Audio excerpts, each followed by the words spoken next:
Rick and Morty. Yeah. That's very simplistic, stripped down style, but it's popular.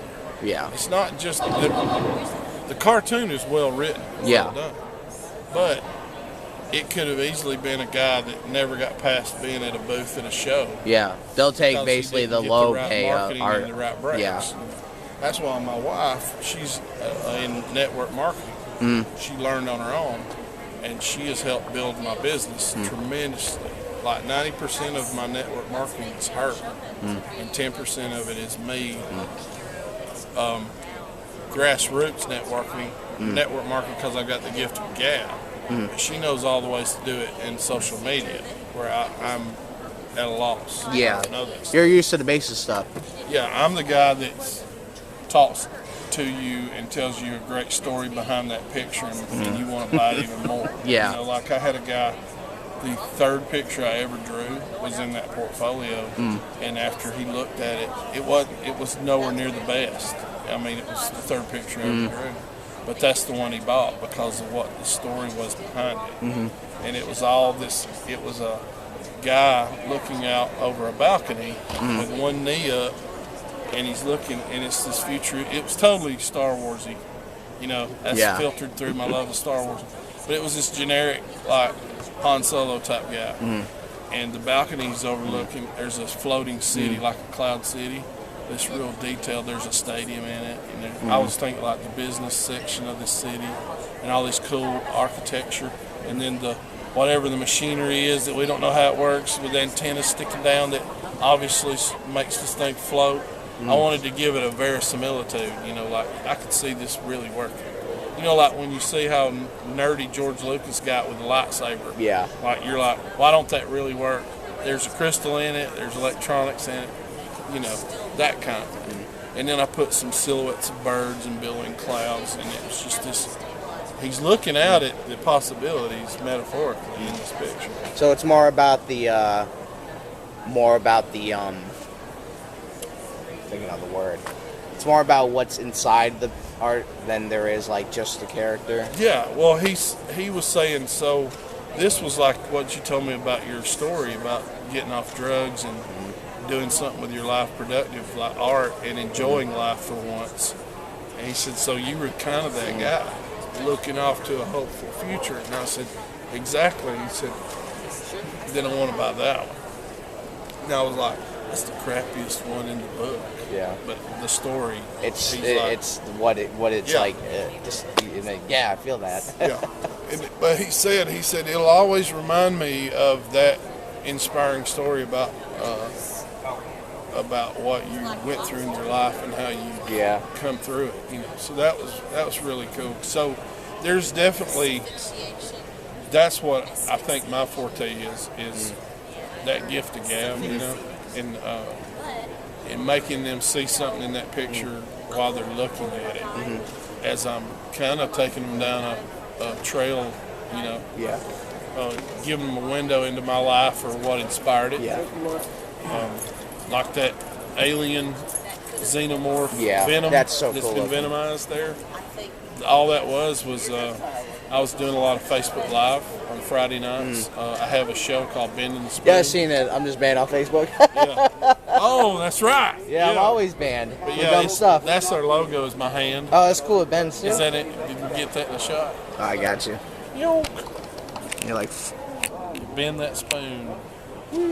That's pretty cool. But yeah, that's my philosophy really in life. And so I have a show called Bending the Spoon, and I do live art. And I talk shop. I have to watch it when I'm on band and all that. I break out into song, just an hour of fun, you know. And the whole time I'm drawing and answering questions about technique or what shows I'm going to be at. And that was all her idea. But it's really growing the brand. It's not just that. It's they're buying you. You know what I mean? So I've got a big personality anyway, and thank God she's patient.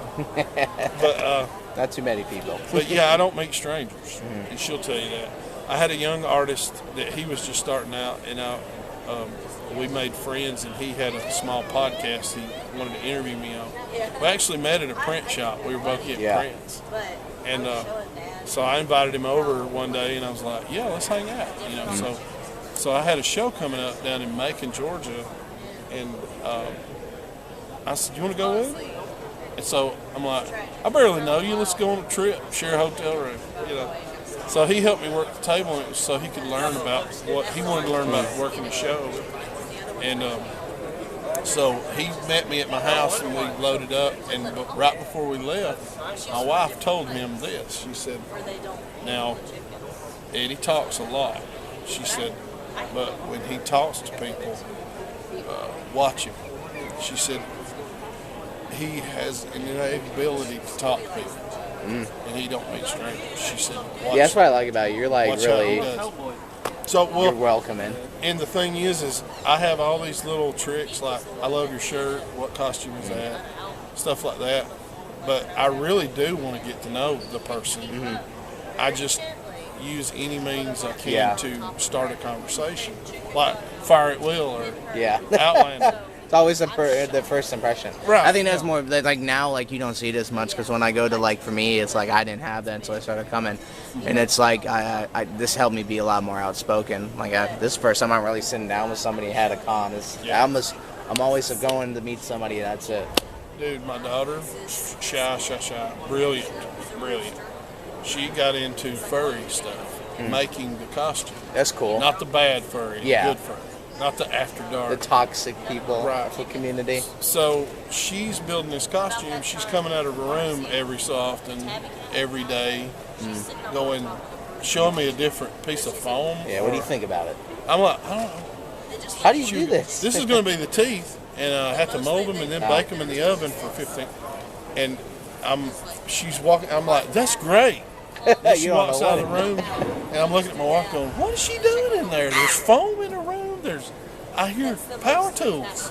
I'm sure. Hey, what's going on in there? And then one day she comes out and goes, ta-da! And it's this full, awesome, professional-looking furry costume. I'm like, that's what you've been working on? That's amazing. How long did it take? Months? I don't know, man. Some people take that long. But it was right at Halloween when she got it done. This is the cool part.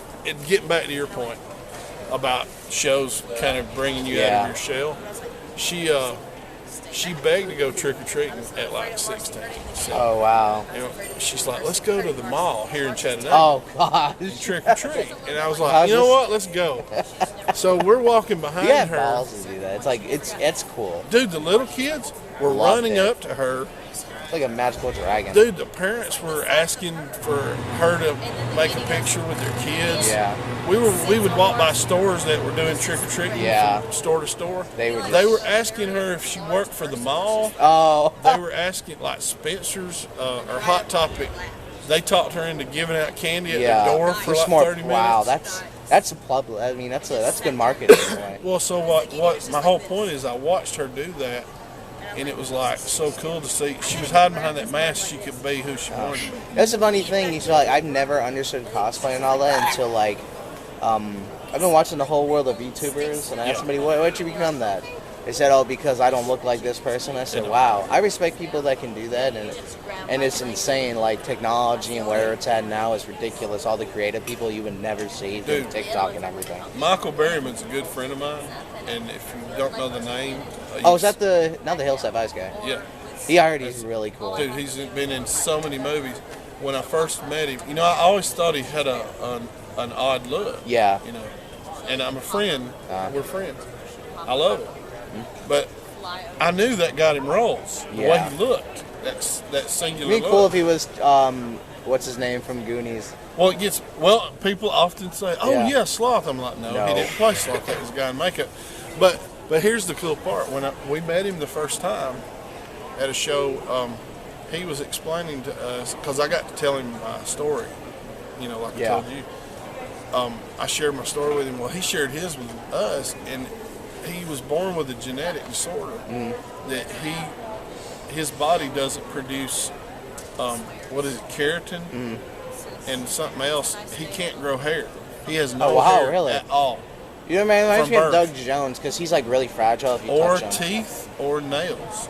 He doesn't have any. He has no fingernails. And like teeth I've too? got a picture of him. Like he's got his hand on my shoulder at the first time we met, and you can zoom in and you can see his hand. There's no nails. Wow. So I would never notice that. But you think about that. What a lot of people would look at as a disability. Yeah. Look at the career he's had, man. Hills Have Eyes is probably the only He's one so I cool. know. Dude, he's been in lot multiple more, I Star know Trek that. movies. Oh, really? I He plays like, hey, where's Michael Berryman? We're doing a Star Trek movie. We need an alien. I'm definitely And gonna he's have to go and look at his whole career. I really know him from. He's Hills in Have the Eyes. Rob Zombie, some of the Rob Zombie stuff. Yeah, I know that. He's in a ton. He's gotta have good stories. Weird Science. I've heard of that. You remember him in Weird Science? I've heard of the show, isn't it? Oh, it was originally a movie. Oh, it was. But it's like Daredevil, man. Yeah. It's like I'm about to Daredevil. go look about this. What's Daredevil's superpower? Being He's blind. Yeah. Is his handicap. That's why he's one of the coolest superheroes, man. So it don't matter what you look like. It don't matter what you sound like. Man, look at Dana Schneider. How weird is his voice? He is, and I thought granny. I love his voice, man. It's like Richard Harvard's too. If you hear him, he's like alpha. And I'm like, I thought he did it as a joke. No, that's how he talks. Right. It's insane. Like the people you never meet, and you think it's their voice. Well, here's Crazy. what I love to tell people, man. Find your lane and floor it. I think that's what's the biggest flaw of today. And people just are listening. People are too busy trying to be another person. Yeah. Like you don't even know me that long, and like I love this stuff. Oh yeah. And I do music, piano. I'm trying to get back into piano. That's great. People are like, why don't you just? Well, I could have went to college, had a great job. I didn't do that. And why? Why would I do something I'm not happy with? Well, look at me. I was a career drug addict, drug dealer for nearly 20 years. I wouldn't even know that. And I wasted that 2 decades of my life. And I could wallow in that, or I could move forward and make the most of the time I do have. Yeah. Because I don't know how long that is. So why spend it on a fool's errand trying to change something that's in the past? Yeah. I ain't built no time machine, and I don't know of one in existence. Yeah. So the less regret I have to worry about my life, the better. So I say live life to the fullest. I'm kind of like Joe Dirt, man. I might come off like a goober, but life's a garden. I didn't get to talk to him. I actually, it was him. Who's Spade? Yeah, no, not Spade. I was thinking the other guy from Tailgate Nights. I forgot. Oh, John C. Reilly. Yeah, I think it was one guy at Dragon Con. He was next to Was he Dr. Steve Brule? I can't remember. Was he Bruling it up? I know I think it was from Tailgate Nights and all that. Not. I have to go and look to see he was there. But then it was Michael Rosenbaum right next to him. Oh, cool. And I didn't know he had a podcast. Like, and I was talking to him, nicest guy ever. I love his podcast. It's the Inside of You show. I recommend it. And my favorite one is the Jenna Love Hewitt one. It's like wow. You wouldn't even know stuff about her, and it's like wow. I got to do a 3D version of Ming Chen's logo for his podcast. Oh yeah, he's a lot of cons. Yeah, we just hung out with him last weekend and had a lot of fun. Do the comic book men still around? No, they canceled that show. It's a good show. I love that show. I met all of them except for the tall guy. No, I met him too. The guy that runs it, the manager. Oh, okay. It works directly. I think they opened up a new shop, didn't they? I'm not sure. I know they closed that down. But Ming surprised me, man. He said, I want my podcast logo in 3D hanging on my wall during my podcast. They were nice guys. I met them at SuperCon years ago. You're great. And I finally got my Kevin Smith photo. Right. I haven't met Kevin. I met Jason. And he just grabbed her phone. They did a meet and greet photo op. I said, y'all gonna do a photo op or just shit us? And they said, no, we're gonna do a photo op. I'm like, what? I met him and Ming and the rest of the comic book guys, and they were at I think it was a Walker Stalker in Atlanta, and we got to meet the original brother and sister from the original Night of the Living Dead. Oh, they're still alive? Both of them? Oh, we got to meet them. Barbara? Yeah. They're both alive still? They're coming to get you, Barbara. We got to meet them. That was really cool. Didn't the brother pass away or something like that? I'm not sure. We met them like 3-4 years ago. Yeah, she was starring in a guy named Matt Cloud's Night of the Living Dead, but he's been on hiatus, but she's in it. So I'm excited. He works for Trauma right now, which is cool. The guy has great work. I met Toxic Avenger right before he died. The original Toxie? Yeah, he had a heart attack, man, out of nowhere. Kaufman is an interesting fellow. Robert, Yeah. Kaufman, Lloyd Kaufman. Well, here's I the think his thing. last name. I met him at the same show I first met Felix Silla, if you know Cousin Ed. Oh yeah, he just passed away. He just passed Yeah, away. poor guy. And we were friends. That was the first time we met at that show. God, I thought And it would he be was- like something else, like a Well, a he was prop. supposed to be with us last Yeah. weekend in Hannibal, Missouri, and he died. He canceled 3 days before the Wow. show, and he was sick. It's like Screech from there. Dude. It's like wow. Dude, I hung out with him. I played bass with him at Smoky Mountain, 2 weeks before I he missed died? that. I really wanted to go, but I had health issues. I was like, dang. It was weird, man, because And I listened. he to had a his, bass rig, and I'm a musician. So I said, Dusty Horn is a guy from Walking Dead, a friend of Yeah, I mine. know about him. I've heard of him. He was there, and he's like, "You want me to introduce you to Screech?" I said, "Yeah." So I went over there, and he's like, I felt bad for his life. Well, Like he's I got his dread it. bass over there. I said, "Cool." And so I thought, remember I said, find a way into a Yeah. conversation. I thought music, that's the given. I'm gonna get into this man's head. Well, I just wanted to relate to him somehow, and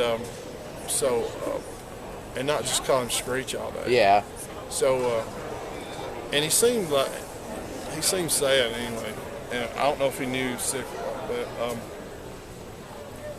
but he had his Dusty introduced me hard, and he was trying to start a Tool tribute band when he died. That's cool. So it was cool, but it was really sad. Yeah. But That's just some of the stuff you would never know. I saw the interview when they had passed. He's like, I feel like he was misunderstood in a lot of ways. I think child stardom. I don't Yeah. envy those guys. There's so many of the majority of them. It tears them up for life. It's like I was like, Like never. Corey Feldman, yeah. like we were talking Like never ending story. I think it was. Oh, I think know it was- Noah. yeah. He's here, ain't he? Yeah, I the got guy, to the say. kid who played, I think he ended up committing suicide. One of the Oh, actors, like the and original. that was part 2. And I was like, wow. He was also in the 1990 It. He was. Oh yeah, I did he forgot was, that. George's He was- brother. yeah, I forgot He about was- that. He was And big. it's like, wow. A bit, yeah. And it's crazy, like it's like the industry. I know he was getting famous off that role. Yeah. And he's Oh, he was breaking out. He was a big star. And like then- I watched a channel talking about the Goonies, like all the actor, the one kid who was well, like Sean Astin, he's an example of one Yeah. that. not the Goonies, it was made it out. Little Rascals. Oh, Yeah, I know Sean Astin's doing great for his role. Yeah. Well, Josh Brolin, he was a kid in Goonies too, God. and now he's Thanos. Oh, in that's Cable. him? Yeah. Wow. He was the oldest boy. Yeah. In the movie, in the Goonies movie. That's Makes so me want to funny. go back and watch it. I know, now. right? Hey, you guys. Oh, speaking of Goonies, if you go into the panel room this weekend, they've got a big, huge banner. It's so cool of art I did for the panel room, and it's the kids from Goonies playing D&D against the kids from Stranger Oh, Things. that's so sick. And they got their little What's Demogorgon that in? statue. What's that in? What room? I don't know where the panel room Oh, is. okay, it's gonna be a panel. But Sloth is the dungeon master. Okay. You And, ever heard of? you remember Chunk? Yeah. Chunk's Love trying Chunk. to bribe him with a Snickers baby or whatever. roof. Baby yeah. roof. Yeah, but I drew all that for this show. Did you you ever heard of Rob Pryor? Yeah. Yes, not dude. When I saw him live for the first time at Walker, wow. He's like who's the guy that played the double guitar? What was his name? Hendrix? Was that Hendrix? No, there's been a bunch. Like the famous one. The Jimmy really, really. Page did it a lot. And I said, you're the guy with the bat. he's a trip, him and his kids, because he started doing all that art. Right. It's like, wow, it's what he does. Is like, I'm like, bro, nice Hey, guy. what does your shirt say? Jackie Daytona. It's from a TV show. Oh, I know. I'm a fan. I've just never seen that shirt. Oh, Look at his shirt. God, he's here. Who is that? You know who it is. He's a Cuban bartender. Have y'all ever watched Toast of London? No, it's It's him. okay. He's an actor. He's a washed-up has-been actor that only work he gets is crappy voiceovers. It's brilliant. No, I'm sure It's it's a funny. Britcom like Yeah. What was it called again? that. It's called Toast of London. His name is Stephen Toast, and it's all the things that he gets into, and it's so. And Barry is No, one yeah, of my he's favorites. great, yeah. We discovered him from the Mighty Boosh. Y'all ever watched that? Yes. That's one of our all-time favorite shows. So that's where we discovered him. That's where we discovered Richard Ayoade. You know who I'm talking about? I don't know. He's the black guy on the IT Crowd. Okay, yes. If you know that show. So we're Anglophiles, both of us. Like we started, the more stuff we watched, we would start learning about British foods, like Jaffa Cakes, and so we'd go to Kroger and find the British section and buy all their sweets and go home and watch Britcoms and eat. That's so hilarious. Then one day they mentioned an English breakfast on one of the shows, and we're like, Google English breakfast. So it's like 14 kinds of meat and beans and crap, and so we made all that. Wow. The kitchen was just smoke filled where we was burning sausage and bacon. But we ate like half of it. We were like, I don't see how British people live. So with like, I was now I remember the question. When it comes to the art world now, do you guys still feel like you matter in this case, or do you like feel like technology is one day gonna throw you out in the cold? I think the best example I can come up with to answer that is Todd McFarlane. Yeah. And the reason I say that is in a medium that has shrunk considerably. He still loves his Spawn though. But that's why he's successful. It's because he didn't just do comics. He had a whole diversification that has grown into an empire. Yeah. Yes, like all of it now. It's ridiculous. There's like stores. I'm like, how many freaking Spawn figures do you have? He's great at merchandising, man. He's great at marketing. I would love to meet him. But that's what it takes. If you're a great artist, you can sit at home and be a great artist. Or if you're good at marketing though, or if you've got somebody in your corner that's good at marketing, you can thrive and flourish, even in this medium. And for me, it's a lot of because you're freelance. Most of us are freelance. There's very little art jobs that you're in some kind of steady occupation, that you're in a stable of other artists. Yeah. You know, your job is you hop from one gig to another, which is cool because like I work from home. That's cool. Just like when COVID hit. Yeah. Everybody was buying with their stimulus check. They were buying big screens and art, apparently. Oh yeah. So my business did not let up at all during COVID, and so I've stayed busy. But I don't. You got to roll the punches. You got to adapt. Yeah. If you can do that, there's a lot of speculation you have to do, and if you can be good at that, you can ride it and be fine. Where do you see yourself now with it? Do you feel like you're doing good still? Do you feel like with like technology, you're gonna have to get into that one day? I am getting into it, slowly but surely. Yeah. I've got some youngins hipping me to it. Yeah. But so I'm proof an old dog can learn a few new tricks. But at the end of the day, I love a pencil on a piece of paper. Yeah. I love the feel of that. I love 3D printer art and all that stuff is crazy popular. When it's used right, it's no different than practical effects in a movie and CG. Yeah. If you use it right, they both look great. Oh yeah. If you use it wrong, they look like crap. You know, people go CGI sucks. Not no. A good marriage of CGI. I look at Spawn with the main villain. Look how ugly it was, but the movie looked great. Well, I'll give you an example. Look at Blade 2. Oh yeah. Or look at any of Guillermo. Yeah, the one guy worked on one of the original Blades. He's in the corner there. I'd go talk to him. Del Toro, the director, he did Blade 2, and he does this in all his movies. He'll use get one that back. Well, you know the super vampires that had the mandible deal with the jaw. Yeah, that was cool. Well, that was a combination. This was all CG, but everything else was makeup effects. Oh, and you couldn't tell where it started and stopped. Because he knew how to get the right people that know how to marry the two. Guillermo del Toro? That him? Yeah. Oh, wow. He did Pan's Labyrinth and I didn't know he worked on that movie. Yeah, Blade 2, he did that. But yeah, it's finding how to make it work. That's what a misconception is. A technique is wrong or a tool is wrong. People that they have a preconceived notion about what is correct and incorrect when it comes to making art. And then it's like, I watched a YouTube video of a guy that takes a piece of paper bundled up and sets it on fire and holds a piece of paper like this and lets the soot paint a picture. Oh, wow. So don't tell me I'm using a wrong tool or technique, because when he gets done, it's beautiful, and he used fire to make that. So everyone has their own special way, and everybody thinks, oh, I can do that. I saw a guy that does 3D art, except his is all long,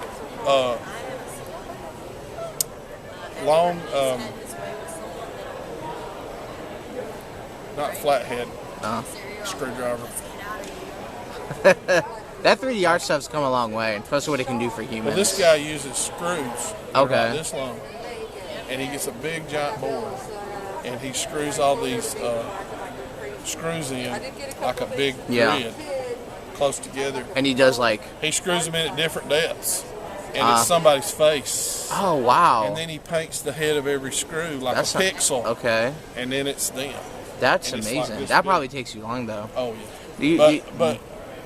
But he's using a drill. Yeah. And screws, but it's art. Yeah. So don't tell him. Art is in any you're different not supposed form. to use screws, you know? It's kind of, what is it? What's the word? Art is. There's a thing that they say. It's a phrase. Yeah, art is subjective. And there's I feel like art is still underrated. Maybe that's just me, because it's no one really talks about it as much compared to CGI work or makeup artists. Well, think about back in the days, like the Renaissance, you didn't have movies and stuff. Yeah. It was all, your drawing stuff. I remember when I was a kid. A little rice thing on the how do you do that? Well, I remember as a kid watching the news, and if there was a court case, you would see a court artist drawings. You yeah, that's becoming a huger thing now. It's like the rendition or now there's court TV, and that's an artist perspective, and they send it in. They used to do that for newspapers and the news, and an artist would sit They've in been the doing it a lot and draw more. I never knew people doing this. I never realized what the point of that was. It's because cameras weren't allowed. Oh, you're right. Yeah, they started doing it a lot more because they want people to see it. Well, the OJ trial was one of the first ones. Yeah, it was televised like that. So yeah, things change, but it's like we were talking at dinner last night. They don't teach cursive anymore. No, they don't. But they teach stuff that's new now that they didn't teach before. No, so I feel like everything's moving. Yeah, I don't feel like I really learned anything in school. In 2 centuries ago, there was a very real fear that roads were going to, all the horse poop on the roads. The roads are they thought the roads were going to be higher than the buildings. Oh yeah, it makes sense. And then the car was invented, took care of that. So things have a way of working themselves out sometimes. Do you feel like you're saying about 3D art, do you feel like it's going to cost you more in the run, or do you feel like it'll balance out, maybe depending on where people just get into it thinking, I can get a quick dollar? I don't know of any artist, at least personally, that gets paid what they're worth. Yeah. I don't know of any. I was watching a thing where it said the guy said, well, I don't want to pay $1,000, I don't have it. And he's like, I'll give you a different mode of I'll give something different maybe. For every client you have, say if you make $100, give me half. But it keeps going. So it's like, okay, I get it. Know your worth. And I've seen that. It's like everyone says, oh, you get that exposure BS. And it's becoming a lot more like, oh, we don't want to pay you, but you're willing to pay everybody else. Even then, even if you're if you're say somebody like Neil Adams, top 10 greatest comic book artists of all time, and your pictures are ridiculously priced compared to others, and people will pay for it because they're fans. Yeah. And you've earned that, like Neil has. You're still going to be not charging what you're worth because you're going to be doing that picture, and you're going to get emotionally involved in that picture more than likely, and you're going to go above and beyond. At least I do. 99% of the time when I give somebody their finished piece and they see it for the first time, they'll say, I didn't know you were going to put all that in. Oh my gosh, that's amazing. Yeah. Because I did so much extra. And then, for the price too. Well, some of them ask me if they owe me more money. And I'm like, no, you don't. But that's on me. That's not me. Yeah. You know? No, of course. Like the envelopes. Yeah, that's just, cool. Just get carried away with it's like you see people doodle on their table like you're bored. It's really cool. Yeah, I'm not getting paid for that, but like for example, I've got one of my biggest art buyers. He gets an envelope every time. He looks forward to it. Well, he came to a show, and he bought a $200 original. That's insane. And he goes, man, I wish you had an envelope, but we're at a show. And I pulled a big old blank envelope out from it. I brought him one. 'Cause I knew he was going to be there. Sleight of hand. I went, knew it. You mean like this? And he went, oh my gosh, you brought an envelope? He goes, did you bring envelopes? I said, no, I brought one for you only. And then the next guy was a fan. He goes, I didn't get an envelope because he does the same thing. And I'm like, dang it, I didn't know he was going to be here. You go to the dollar store and buy all the little envelopes. Oh, no, y'all have to have these big tan ones. Oh, really? Yeah, from the post office. You have to buy them, though. And you get a tax return. Yeah. Yeah, sure. I do that. I bought this for my work. Yeah. But, well, like Christmas, I went through 25 envelopes in a week. I had to draw 25 envelopes. Wow. And it was because I had several commissions, but then I did a special Santa Claus version of Baby Yoda, or Grogu. I think I saw that somewhere. You had it. There's snowballs floating all around him, That's and he's so in a awesome. Santa suit. And but he's got his hand out and making them float. And I did a limited 20, and they were gone in like 2 days. But every one of them that bought one got a free hand-drawn envelope. That's cool. It's like, here, this is my promo for you. So it's like, okay, I got the envelope done. Now to the next one. So, Yeah. when it comes to like newer artists, what do you think the biggest flaws they do is? What do you think artists or anybody in general coming into the field? What are the like do's and don'ts? Well, I would not say technique is the problem. There's never been an easier time to learn art than now, because you can just go on YouTube like I did and learn. Yeah. You don't have to pay a big tuition and go to art school. If you're driven and you know how to do research, you can learn everything you need to. The problem I see with artists, young artists a lot, is I don't see it that often, but when I do, it saddens me, and that is it's not their technique or anything. Yeah. It's their thin skin. Like they're worried about they're more they're more worried about criticism than just doing it.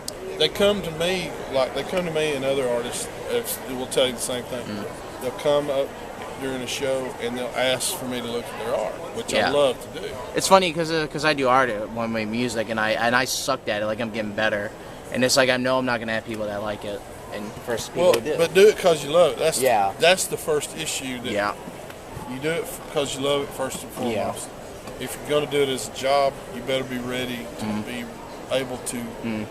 Don't draw because you're in the mood. Yeah. You ain't going to work Draw long that every way. day, You they got to say. draw. I got the flu, but I got that commissions due. So I'm going to be drawing with the flu. You know, that kind of thing. You got to be ready to do that. Like you're saying that people bring up your art, which is like oh, you know this person likes your art, and some people are just assholes about it. Or you got to meet a deadline. Yeah. And stick to it and be self-driven and your own boss.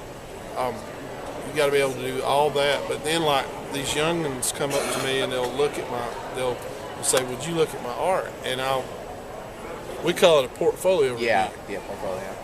And so I'm looking, and the teacher in me kicks in, and I'm like, "Hey, this is great. And have you tried this?" And I watch their big grin when I'm telling them how awesome they are. I see it melt. Yeah. And then it's this disturbed look. And I realize, they're not here to get better. They're here for me to stroke their ego. I'm not going to do that. And so then the conversation pretty much ends. And it's just pleasantries. But now this is my philosophy. I seek out artists that I hold dear and look up to, and I always tell them the same thing. Would you look at my art and feel free to tear it to shreds? I don't get better you telling me how good I am. I get better with you telling me what I need to work on. And I've never been turned down for a portfolio review when I put it that way, and I mean it, because I want to know what I'm doing wrong. Yeah. People can't take the criticism these days. Well, when a young person comes up and has that attitude, I'm like this. Oh, I love you. You know?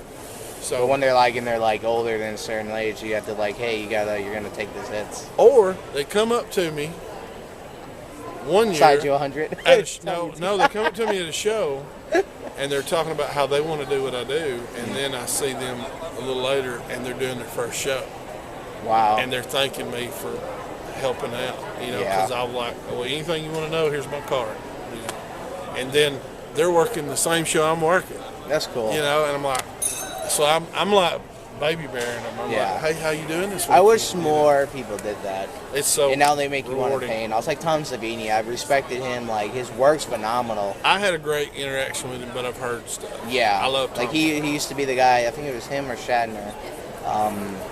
They never charge really until they say, "Oh, I can make all this money." Yeah. It's like look at the thing with WWE's doing. It's like this man's making $1,000 mask that people can buy, and people are complaining about the price. I'm like, no one's going to be able to get that unless they're really hardcore fans. Savini is one of the best makeup artists out there.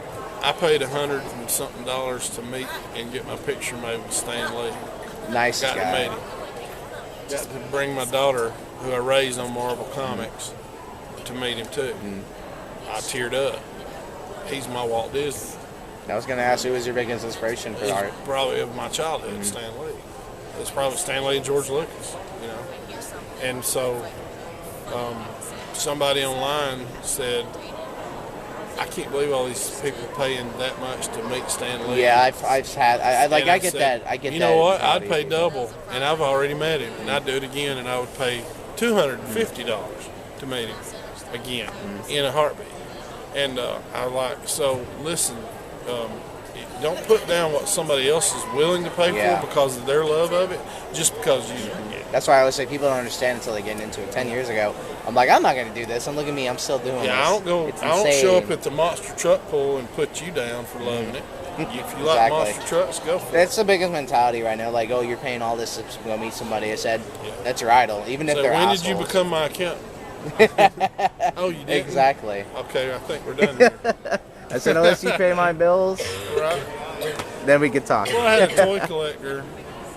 Okay. I came to his aid on a post because he was showing off his toys. Yeah. This dude's one of the biggest toy collectors in the world. He lives down in the Miami area or Orlando. Probably's been to Irvin's thing before, because Irvin knows people in the Hasbro business and all What's that. his last name? Santiago, something like That's that? it. No. Santiago. He's a good dude. He was showing his stuff, right? And I was like, Is that him, though? Yeah. Oh, that's him. damn. I love the dude. Lovable dude. Well, G.I. Joe. Yeah, G.I. Dude. 5 or 6 of everything, G.I. Joe, Yeah. and then 5 You are in ever- the you ever box go- and one's on display. You ever go on his auctions?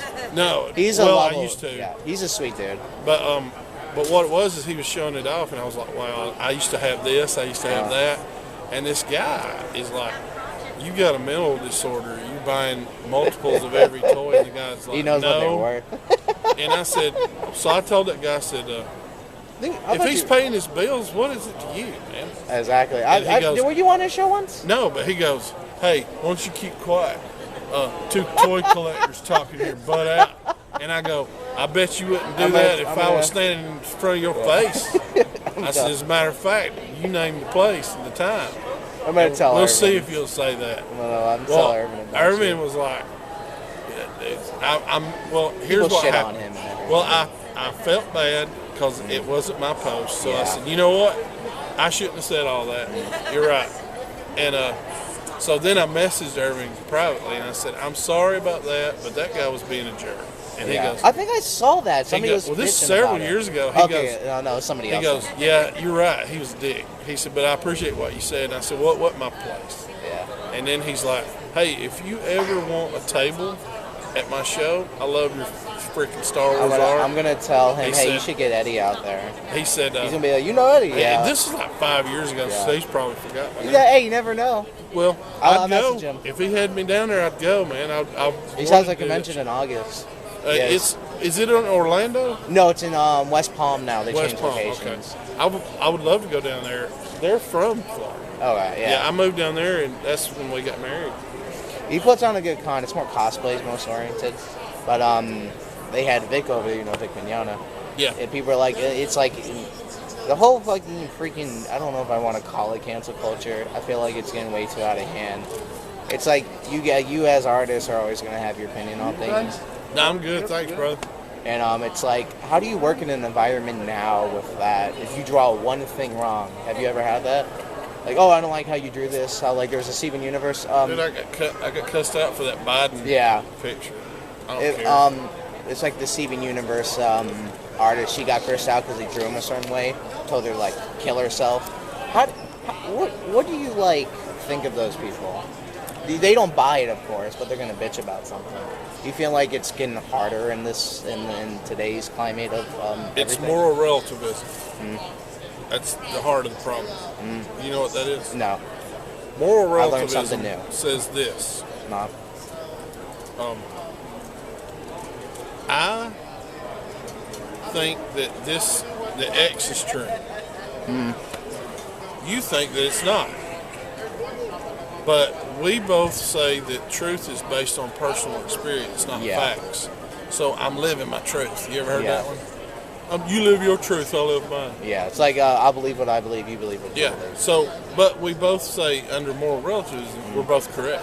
Well, that's impossible. Yeah, The philosophers of ancient Greece settled that argument in the BC years. Socrates was debating another nameless philosopher because he was wrong and therefore he's not remembered. But in a famous argument between the two, he postulated to Socrates that he said, I believe that truth is relative and it's based on personal experience, Yeah. not facts. and I believe because of that we can disagree about the same issue and we're both correct. And Socrates, using the Socratic method Yeah. where he repeats it back as a question, says that, so you believe this? And he said yes. And he goes, then I believe under your theory that you are wrong. That's my truth. And the guy goes, I concede my argument. So that one statement is, my truth is that you're wrong, blows moral relativism. It doesn't work. So if you base your life on that, you're in error in everything you do eventually. So what happens is, I won't call you on your crap as long as you won't call me on my crap, and we both live in our truth. But then what happens is, I find other people that are living the same truth as me, and so I get into their little tribe. That's called tribalism. Yeah. And then we start thinking that we're the only ones that are right. Yeah. And so then if you differ, Dr. Seuss nailed it when he wrote the book about the Sneetches with stars on their bellies. yeah. The other Sneetches didn't have stars on their bellies, It's kind of weird. and they looked down on them. It's kind of weird. You know when But they were all Sneetches. yeah. see It what I'm reminds me. I don't like to put the philosophy of World War II into a lot of stuff, but that's what it reminds me of. And I'm Jewish saying that. It's like if you know the show Attack on Titan, Yeah, I love it. I didn't realize how Nazism was such a huge role into everything now. I don't know if it's just me or it's just more common. There's a fascination with it, definitely. Yeah, That's why you have people that collect Nazi. yeah. They're not Nazis, Yeah. but they are fascinated by the memorabilia. Because there's a museum. I think it's in Vegas. He has different parts of it. Like there's Yeah. one for that. It's insane. Yeah. I actually met a Hitler apologist at a show. How did that go? It went actually really well. What's that mean? I'm a pastor, right? No, I didn't know that. Yeah, I'm a Baptist pastor. So that draws zombies and Hellboy. That's kind of funny now. But, It's like this sinful thing in their world. But well, let me ask you this: what does evil look like? Good question. It's I don't gonna blow know. your mind. What does evil look like? Does it look like that? Okay. I really don't know. What does the Bible say that Satan appears as? An Ghost. angel Angel death. of light. A light? Oh, He was the yeah, most yeah. beautiful angel God ever created. because he said, was it Jesus sent him down or something like that? I don't remember the story. No, he was the most powerful and the most beautiful angel created. When he fell, he didn't get ugly. He didn't turn into the little devil guy on the deviled ham can. He was still a beautiful angel. Yeah. All demons I've heard this story, are but I didn't fallen know. angels. Yeah. They're still beautiful angels, but they're evil. We get the whole bat wings and devil horns Yeah. and this Based off interpretation. Renaissance art. Oh, They you're had right, to contrast religious paintings. They had to contrast Yeah. visually evil and good. So they went with Jungian archetypes. So bat, snake stuff, we pretty much think of them as, you know. Yeah, evil. So all the demons had bat wings, all the angels had dove wings, and we lost that somewhere and thought that was the real deal. We thought that was canon, when it was just a visual way of interpreting good and evil during the Renaissance time, with so many cathedrals and things like that. The majority of art that we know of historically was religiously commissioned. Gothic and all that. Yeah.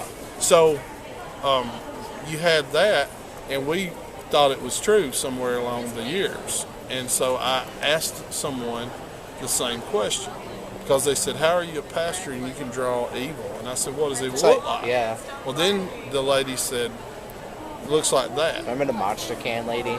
Well, then I said, I went through what I just went through about the whole Renaissance religious art. I learned something. And I said, so Satan is beautiful, and he's still beautiful. I said, what does he tempt you with? The horrible stuff, or the That's what they tell beautiful stuff? Yeah. And she goes, the most beautiful things you are. And I said, exactly. I said, so how many people would he get a hold of if he looked like the deviled ham guy? Yeah. They She say goes, you're right. And she said, I've never thought about that before. I said, that is our own construct. I said, this is all for entertainment only. You know. I said, no, this is real. I don't take it seriously. But somebody can look at this Evil Dead picture signed by Bruce Campbell, and then I can start telling them my story about how God changed my life and saved my life. Yeah. And now I get to powwow with movie stars. that's like now I learned something about marketing now more with that. They're buying me. They're buying me, remember?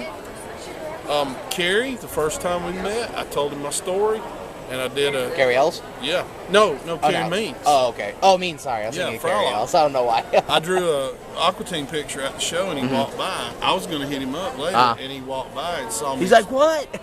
Dude, he said, you drawing Aqua Teen? I said, yeah, man, I was going to come. He didn't know who he... Oh, okay. I hadn't met him yet. And he goes, dude, it was this show 2 years ago. Really? This This one? That's funny. So, Bit of a little reunion. yeah, so, and he was supposed to be here, but he had a prior. Yeah. But he said, put Steve and Dr. Weird in there and I'll sign it for free. I said, okay. Wow. So I drew it all. And Carey's probably, like, I've met a lot of the Adult Swim people. well, I told him my story, you know, about ODing and God saving me and everything. And he was like, man, I want to film your story. I love what he does. I feel like he was that taken aback by it and impressed. And it was so cool because he told my story for me to Mark Dodson last week. Oh, yeah, I know Mark Dodson. Yeah. And when he told it all, at the end, Mark said, wow, and hugged me. And when he got done, Carey said, that's why he's one of my best friends. And I was like, Carey, cool. It's like, when I met Dana, most of those people are so weird. But when I met Carey, there's something different about Carey. Yeah. It's just like, this guy does not act like a lot of the Adult Swim people out there. Well, and plus, you do 5-hour drives together, and you get to know each other pretty quick, you know.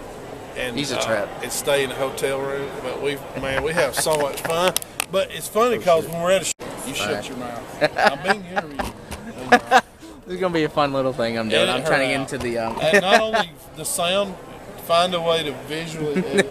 Now it's cool where the story hits. Yeah. I want to hear the story. Put your logo where she is, and it floats whenever the camera. I'll do this. I can move it over a little bit. No, that's fine. But no, I did. Me and 2 guys from The Walking Dead that were friends. We did some show like me and Carey did. We do shows together on a road trip, and we'd even done art. I did art of all of us. If you look at that picture on the front of my booth, it's me being chased by them. They're walking. Oh, I have to watch that. I have to look at it. Yeah, it's hanging off the table. I have to look at it. But it was fun. But anyways, we go to that show, selling our stuff. We had like with this cool special package deal. I love convention stories. And we're at this show, man, in Hazard, Kentucky. It's in the middle of nowhere at an MMA facility. Oh my God. And you can see in all directions as far, it's on a hilltop. There's nothing but mountains in every direction. You're nowhere. And so the promoter is this, he's a con man and not convention. I know. And so he's telling us he sold 3,000 tickets pre-sale. What's the name of this online. convention? I can't remember. It's been that long. And I'll look at it. he's like, they're going to shut down the highway, state patrol, because of all the cars coming in. Was it going to be a big show? Oh, 15 people showed up, maybe. Maybe. Wow. Nobody knew what was going on. Wow. We had the first Michael Myers. I We can't had tell you my story. Jason from Part 2, Warrington Gillette Airy? was there. Not Airy? No, Warrington okay. Gillette. Oh, okay. He was. He's Jason when he comes through the window at the end. Oh, okay. He was there. The leading lady from Walker, Texas Ranger was there. Eric Roberts was there. Oh, wow. Oh, Batman, right? That guy? No, he was in. Yeah, no, I heard he's He really was in a nice. He's Batman. cool. But that's Julie Roberts' brother. Oh, You know what I'm talking about? Yeah, I didn't know he that. was he was one of the gangsters Yeah, I know. in the Heath Ledger. Yeah, that's the one I'm talking about. I love him. Pope of Greenwich Village, dude. It's legendary, man. Anyways, so we're hanging out with all John Biner, who is one of my favorites, was there. And he's in this. I've heard of him. Have you ever heard of a stupid comedy movie called Transylvania 6 5000? No, I probably It's came one of my across favorite it. movies. What's it but called? It's an 80s comedy movie called Transylvania 6 Transylvania. 5000. I think I've seen it. He's the hunchback in it. I'm gonna have to go watch this. He's now. also, if you've ever seen the Pink Panther cartoon, Oh, okay, I say not way the back. what's his name version. there's a short in there called the Anteater and the Ant, the Aardvark and Ant. Oh. He's the voice of both. It's a cartoon. Hanna-Barbera days. Yeah, sort of. And so I'm drilling over him, and he's there. We're hanging out. So nobody's showing up. We're there just hanging out. Chris Mulkey, who is an actor, was in like Rambo. Oh, wow. He was in what's the pirate movie with Tom Hanks? He's in that. There's a lot of them, Tom Hanks. He's in a ton of movies, man. He's a really cool guy. He's walking around with a flat top guitar singing to all of us. We're joining in because nobody's there. Yeah. So we're having fun. We're hanging out. Well, then all of us decide after the show's over to go to a huddle house. That's about all they have. Huddle House? Yeah, like a Waffle House. Oh, okay. Yeah, somebody was telling me there was Same a thing thing. called a Huddle House. Yeah. I'm like, what's that? Now I know what it is. So we go there, all of us Yeah. go there, including a good friend of mine. His name is Terrence McCrory. He's the costume designer for, he designed Freddy Krueger's costume, the fedora and sweater. Wow. He was, Wow. he was the assistant director on the first Nightmare on Elm Street. That's so cool. Good friend of mine. And he's the pastor as well. Did you ever get Louis Russ Craven? No, I never. I would have loved him. But anyways, we had dinner with all those guys. Well, midway through dinner, it's like 1 in the morning. Wow. Midway through supper, everybody's realizing that work there who we are. All Oh, are. God. That'd be fun. And so the place just stopped serving food. and Yeah, they're all- yo, we gonna talk to Dude, these we're all in the guys. parking lot taking pictures of waiters and the cook. That is so cool. Like, where's my hash browns? Well, this paranormal team that's at the show with a booth, they what said was it? What was the a name of that? paranormal investigator, like a ghost Oh, I hunter was team. thinking of the Ghost Brothers one. It's kind of like that, but they're not televised. Yeah. But they were kind of local. They said, "Hey, how many of y'all wants to follow us? It's an hour away to this college and do a paranormal investigation." What? And every one of us went, "Yeah!" Yeah. So we all were like on the convoy for an hour. So it's 2 a.m. when we get there. Oh my And they let God. us in. They really? They let us into this one building on the college campus, and they passed out meters, like an FM band Did you find the scanner, ghosts? No. and then like an electricity meter, like a temperature Yeah. meter. Yeah. And so we're all walking around. Now imagine this: all those people I just talked about. They were all in this building with flashlights in the dark at 2 in the morning. Who the fuck is at At this college? Alice Lloyd College, somewhere in Kentucky. And we're walking around going, There's no cops showed up. "Did you die here?" I was when no cops showed up and like, what is No, going on? they let us in. Oh, it was so yeah, totally, wow. it was They totally like, I don't sanctioned. care. So I'm like, this is really fun, and it was kind of like roasting marshmallows. By the Yeah, fire but then you telling realize, ghost what if stories. this bitch is haunted? Well, there was one. I had a FM band that just scans the FM frequency, and it just keeps going through it over and over.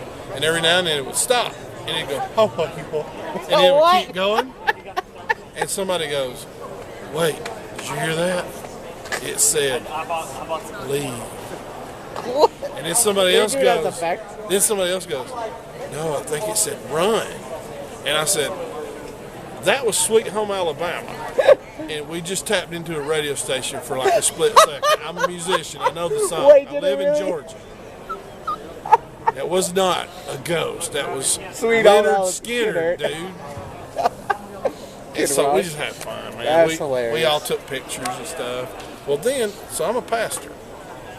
So not only am I studied. That's just crazy that you're a pastor. Well, this is what's funny about this ghost hunting.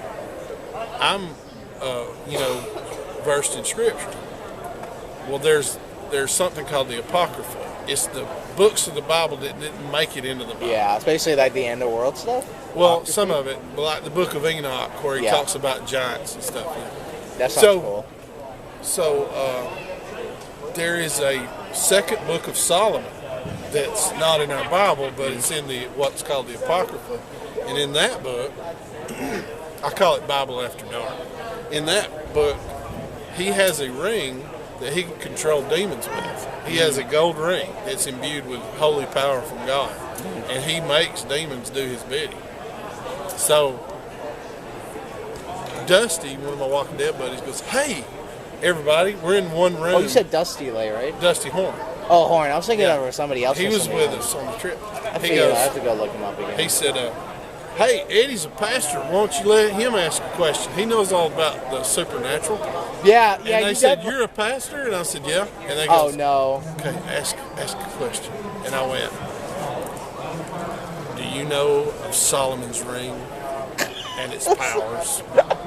Was that a Lord of the Rings? No, it's the Book of Solomon. Oh, The okay. Apocrypha. I don't know why I was thinking Lord of the referring to Rings. Solomon's ring. Yeah, no, that didn't. Well, I didn't think anybody would know the Yeah. heck. Well, this actress that was one of the guests, she looked at me, she goes, why did you say that? Oh shit. Scared out of her mind, dude. She's like, you're really gonna start some shit. She knew about it. I found that out later. She knew what I was talking about.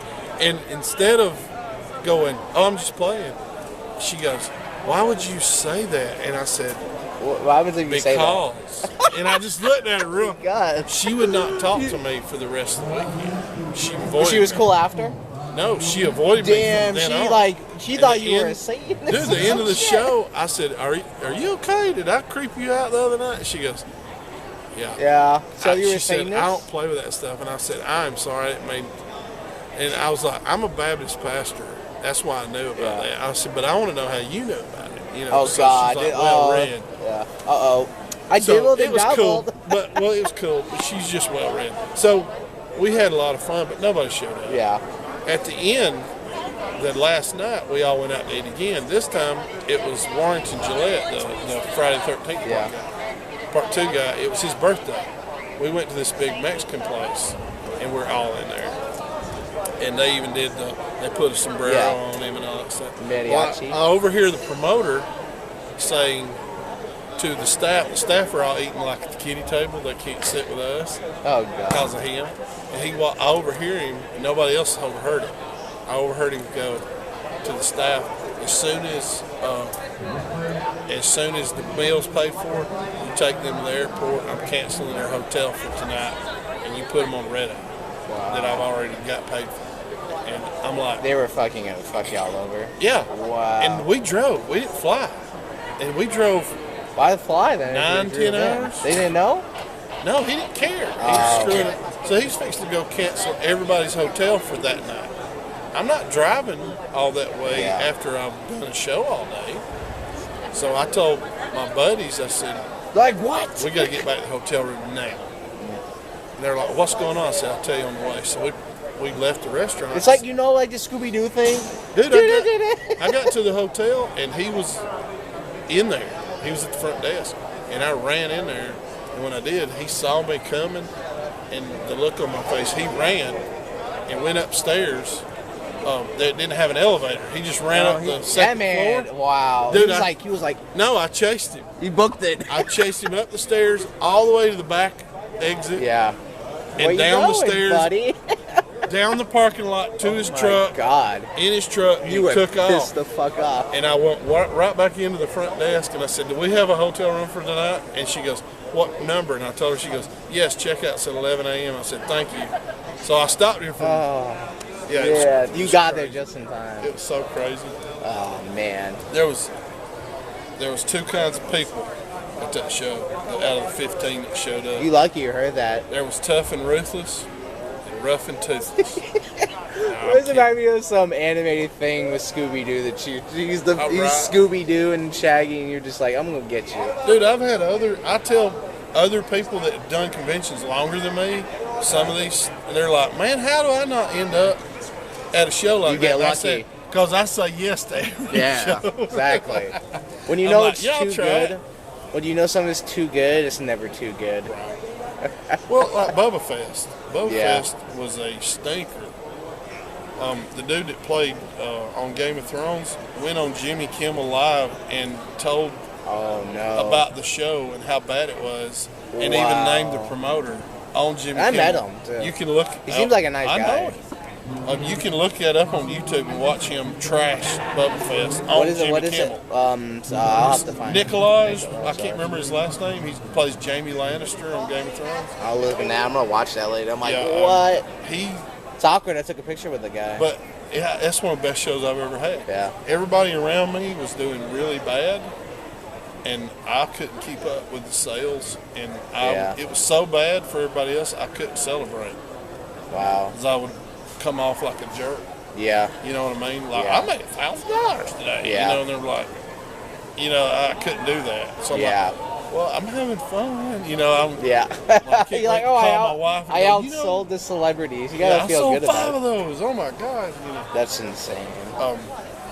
I got at that show, not only that, but I got 9 autographs at that show, and I only paid for one of them. Wow. Wow. Chuck Norris was the only one I got that I had to He's pay in charge? for. Oh, okay. Yeah, it makes sense. That's But his, then I got a free picture that would have been With him? double. His wife insisted that I you get got lucky. a free photo with him. But he signed an original. Do you ask him about the memes that make fun of him? No, I drew one. He's like, really? Does I he know drew about a them? visual representation of my favorite Chuck Norris joke. Does he know about those? Oh, he knows all. He laughs about it, doesn't he? Yeah. That's he put hilarious. some in his book. Are you He serious? put some of his I didn't favorite see ones. it. He said, I don't like the dirty ones because he's a Christian. Yeah. Oh, really? He said, I don't like Oh. the dirty ones, but he said, though they are fun, the jokes are funny. But what I did was when Bruce Banner gets mad, he turns into Hulk. When Hulk gets mad, he turns into Chuck Norris. And it's Bruce Banner at the bottom, and he's like this, and he's in his lab coat, and he's hulking. Yeah. And then in the middle, it's the Hulk, and then above that is Chuck's face, just staring at you. What was the slogan for that? Zombie bites Chuck Norris. Chuck Norris gets bit by a zombie. Zombie turns to Chuck Norris. Something like Right, that. yeah. The water doesn't get wet. Oh yeah. No, Chuck Norris Doesn't get when he wet. falls in the The water. water. Chuck water Norris gets gets Chuck the water wet. Yeah. It's so crazy. But yeah, he didn't get the joke though. When he looked at it, his wife did and started laughing. And he said, She's a mean connoisseur. well, he goes, "What does this mean?" And I'm like, Uh-oh. and she had to explain it to him. But he was like, "I see my face, Yeah. but I don't get all of it." Yeah. And she goes, "Honey," and she just walked him through the joke. And then she said, and when the Took him a Hulk gets minute. mad, he turns into The Hulk. and he went, "Me!" like that. And we actually got that on film. He's going like I want to this. see that Yeah, I looked for it somewhere. somewhere. I in the couldn't find it on my archives. phone. I don't know where it's at. Maybe I your got the phone pictures turned into like Chuck me and him Norris. like this with the picture. Come out good? Oh yeah, but it was. He's really short. cool. Was he short? No, well he sat the whole time. Oh, okay. Well, what's his height? Do you know? I think he's like 5'9", something. Yeah, a little bit higher than me. 5'10". But at that show, I met Flash. He signed that. Flash Gordon, I If did. I met Dolph Lundgren, I'd love to meet him. you met him? What's up, brother? Hey, you wearing it? Awesome. Yeah, get a shot of his shirt. I like that shirt. That's mine. Oh, that is? Yeah, it's his show. Oh, but I did wow. artwork for him. Yeah, I was seeing that around. I think there was a booth or You something. know, I still like the black and white version better. Just personally. Oh yeah, but I Because need I've got a shirt, but it's in black and white. I almost wore it today. I might wear it tomorrow. There's a booth or something around here, right? I saw something there's a booth It's or his something. show. No, Oh. we don't have a booth this year. Okay, because I saw the thing on somewhere. I don't remember. Oh, it was out there. He It was has a on the show poster. that's not far from here. Yeah. Okay. We're down What's the in name of it? HelloCon.com. Oh, I saw a little bit of that. I'm gonna try to. I want to see that one. Where's your better half at today? She was standing right Was she behind was she She's talking to was she Tweety's mom yesterday? No. Somebody was. Yeah, somebody. It wasn't I her. thought for sure it might be her. I saw her from a distance. Yeah. Well, the thing is, the cage was not. It was a picture of Tweety in a cage. She has a Tweety in a cage. Right, right. We do a Sylvester and Tweety cosplay. Oh, that's so cool. Yeah, she's perfect, his granny, his wife. And then I show up in a Warner Brothers authorized Tweety that I've tweaked to look like Tweety or Wow. Sylvester. That's cool. Warner Bros. Cease and desist. No, it's licensed by them. Right. That's crazy. That's cool. So, As long as you're not selling it, right? as long as you're not- Dude, I did some 3D art for a guy in Oregon recently, and he's got this character he developed. It's Captain Cannabis, and it's like Batman but marijuana leaf.